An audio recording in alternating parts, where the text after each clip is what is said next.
We entered the long tunnel somewhere in the Rocky Mountains at sunset.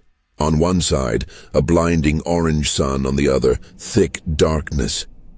Our Chrysler had driven exactly halfway through when the outside world went out. Not gradually, but all at once, as if someone had turned off the light. We found ourselves in absolute thick blackness, from which neither the exit nor the entrance was visible.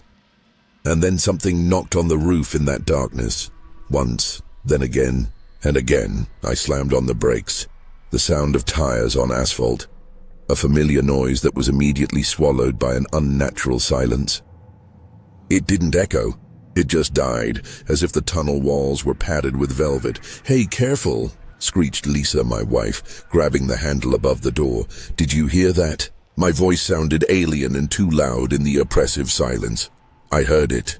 A rock, probably, fell from above. She tried to sound cheerful, but I felt her hand on my shoulder trembling. Our 7-year-old son, Leo, who'd been sleeping peacefully in the back seat, woke up. "Mom? Dad, why is it so dark?" "Are we there yet?" "Not yet, sweetie." Lisa turned to him, and I heard the false smile in her voice. "It's just a very, very long tunnel. We'll be out soon." I started moving again. The speedometer needle crept upward, 20, 30, 40 km/h. The headlights shot forward, but their light didn't reach anything. It didn't reflect off walls, didn't illuminate the asphalt. It simply dissolved into the blackness like a trickle of water in sand. I looked in the side mirror. There was darkness there too, deep, bottomless, not a hint of the orange sunset we had entered just a second ago.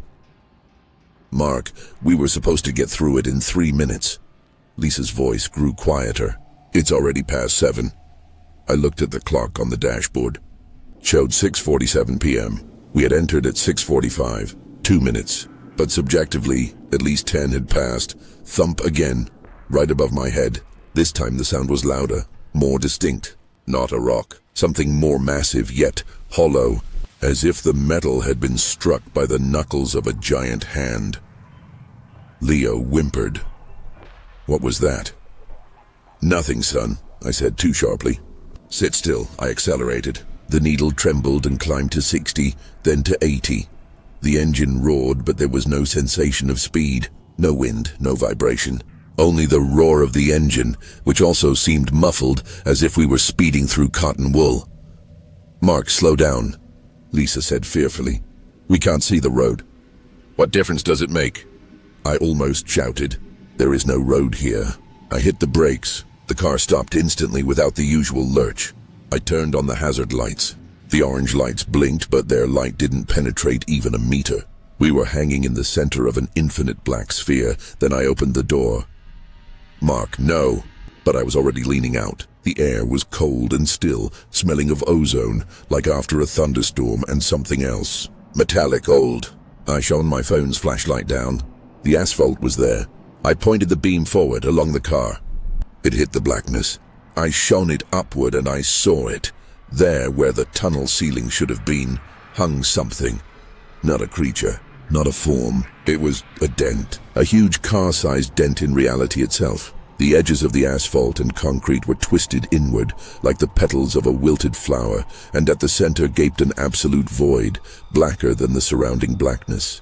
And from this void, something was looking at me. I didn't see eyes, but I felt the gaze. Ancient, cold, devoid of any meaning except one.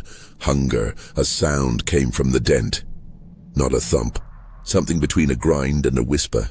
It slid over my skin, making my teeth ache and my brain shrink with primal horror. I pulled my head back inside, slammed the door and locked it. My hands were shaking. What did you see?" Lisa stared at me with wide eyes. "Nothing," I whispered. "We have to drive. Just drive." I turned off the hazards, floored the accelerator. The Chrysler lurched forward. We raced through nothingness. Minutes stretched into hours. The clock on the dash was frozen at 6:47 p.m. The fuel gauge didn't move. The phones were dead, their screens showing only black squares, and they kept knocking. Not just on the roof now. On the doors, on the hood, a multitude of invisible hands tapping a rhythm on our steel cocoon. Dents appeared on the metal by themselves, deep as if from sledgehammer blows. "They want inside," Leo said quietly. He wasn't crying, just sitting, pressed against the window, staring into the dark. They say they want to see what's inside us, that we're warm. Lisa gasped and pulled him close. It's just the wind, baby. Just the wind in the tunnel. No. Leo shook his head. There is no wind. They talk right in my head. They whisper. They want to know what color is and what time is. An icy lump tightened in my chest. A child couldn't make that up. He was describing exactly the whisper I had heard. The madness began on the 2nd, or maybe the 5th day of our confinement. Time had lost its meaning. We ate the remaining food from the cooler, drank warm Coke. We took turns sleeping. But the dreams were nightmarish. In them, we fell through endless layers of darkness, and the whisper became as loud as a jet engine roar. Lisa was the first to lose her mind. She claimed she saw faces in the darkness, distorted, stretched without eyes. She talked to them, whispered something back. One night I woke up to her scream. She was trying to open the door. They're calling me. They're showing me the way. She struggled in my arms, her eyes empty. I managed to calm her down, buckled her in. Leo watched us with a quiet, unchildlike understanding. They're playing with us, Dad, he said, like cats with a mouse. They don't know we break. On the 10th day, the car began to die, not mechanically, but in some other way. The plastic of the dashboard began to bubble and flow like wax. The glass cracked by itself into thin spiderwebs. The smell of ozone became unbearable. And then the visions came. First, shadows began to flicker at the edges of the headlights, fuzzy, angular. They didn't resemble anything alive. They were more like geometric abstractions moving at impossible speeds. They flashed by, brushing against the car, leaving new dents on the body. Then the darkness outside the window began to lighten. But not towards light. It became gray, dead like a faded photograph. And in this grayness we began to see other tunnels, endless copies of our Chrysler, stuck in their own pockets of reality. In one car sat a family like ours, and a woman with mad eyes was banging her head against the glass. In another, only skeletons in clothes. In the third car sat us. Only our doubles were older, haggard with gray hair. They looked at us with indifferent despair. That's us, Lisa whispered. We will be here forever. I closed my eyes, but the visions penetrated directly into my brain. I saw the birth of stars and their death. I saw how the fabric of reality tore and was stitched back together by those very beings from the darkness. They weren't evil. They were beyond good and evil.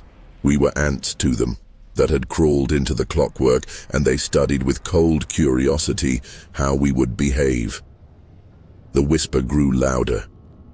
It wasn't one voice now, but a chorus of millions. They spoke in a language that couldn't exist, but I began to understand something. Individual words, fragments of thoughts, loneliness, cold, outside, inside. They envied us, envied our ability to feel our short, bright lives. They wanted to take it, study it, take it apart. Leo stopped speaking. He just sat and stared out the window, his fingers tracing complex, hypnotic patterns on the glass that began to glow faintly in the dark. I understood we were doomed. We wouldn't die of hunger or thirst. We would go mad, become part of this place, eternal prisoners of the Valley of Shadows, as I had named this place in my mind. But one day, after an endless period of grayness and visions, I saw a tiny dot ahead. Not a light, even blacker than the surrounding darkness. So black it was visible, a point of absolute nothingness, and I understood. This was the end, the exit, or the entrance to something even more terrible. The whisper around us became furious, almost panicked. The creatures didn't like that we were approaching the boundary of their domain. The blows on the car intensified. The roof buckled. The glass cracked further. Hold on. I yelled to Lisa and Leo, though I wasn't sure if they could hear me. I aimed the car straight at this black dot. It grew, turning into a giant black sphere that swallowed everything. The whisper turned into a deafening screech that tore consciousness apart. I turned to take one last look at my family. Lisa was smiling that same mad smile, and Leo was looking at me with a completely normal child's gaze, full of terror and love. Sorry, Dad, he said. I closed my eyes and pressed the accelerator to the floor. The impact wasn't physical. It was a blow to reality itself. The world flipped, compressed, and tore apart. I felt my body, my thoughts, my soul being pulled apart into atoms, and then light. Sharp, blinding, and sound, the horn of a truck. I yanked the wheel to avoid a head-on collision. The Chrysler swerved onto the shoulder and we came to a stop, wheels digging into the gravel. I sat, unable to move, staring at the familiar landscape. The Rocky Mountains, the setting sun. We were on the highway, right at the exit of the tunnel. An ordinary concrete tunnel about 300 meters long. Did we... "Get out!" Lisa asked hoarsely. She looked tired, but there was no madness in her eyes, only confusion. "Yes," I whispered. "I think so." I turned to Leo. He was asleep again, his face buried in a pillow. We were saved. We were back. But when I got out of the car to inspect it, my breath caught. The entire steel body was covered in deep scratches, as if clawed by giant talons. The roof was riddled with dents, exactly like those left by that thing. The glass was a web of cracks. I walked to the edge of the cliff and looked at the tunnel.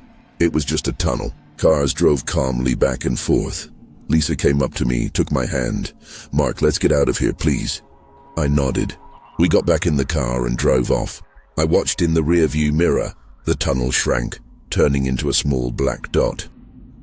That night we stopped at a motel. Leo was quiet during dinner. Lisa took a shower. I sat on the bed trying to make sense of what had happened. Maybe it was a mass hallucination, collective psychosis. Then I glanced at the wall. On the flower-patterned wallpaper I saw a shadow. My own shadow from the lamp. But something was wrong. The shadow was fuzzy, its edges quivering. And then the shadow turned its head towards me, where there should have been no head, and winked. I cried out and recoiled. The shadow became normal again. Lisa came out of the bathroom. She looked rejuvenated. "You know, I had a strange dream while I was showering," she said. "Like we were stuck in some long, long tunnel." I didn't answer. I was looking at the sleeping Leo. He tossed and turned, and his face reflected terror and understanding. And on the wall above his bed, several shadows had intertwined into a complex hypnotic pattern I had seen before. A pattern that glowed in the dark, and I understood everything. We hadn't escaped the Valley of Shadows. We had carried it out with us. It was inside us, in our thoughts, in our shadows. The creatures hadn't let us go. They had just changed the cage.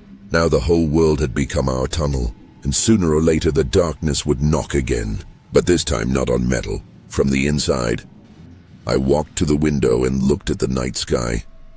The stars twinkled with a cold, indifferent light, and it seemed to me that between them gaped huge, invisible black holes, dense in reality, and from them something was looking at us, ancient, hungry, and I understood that our journey was only just beginning.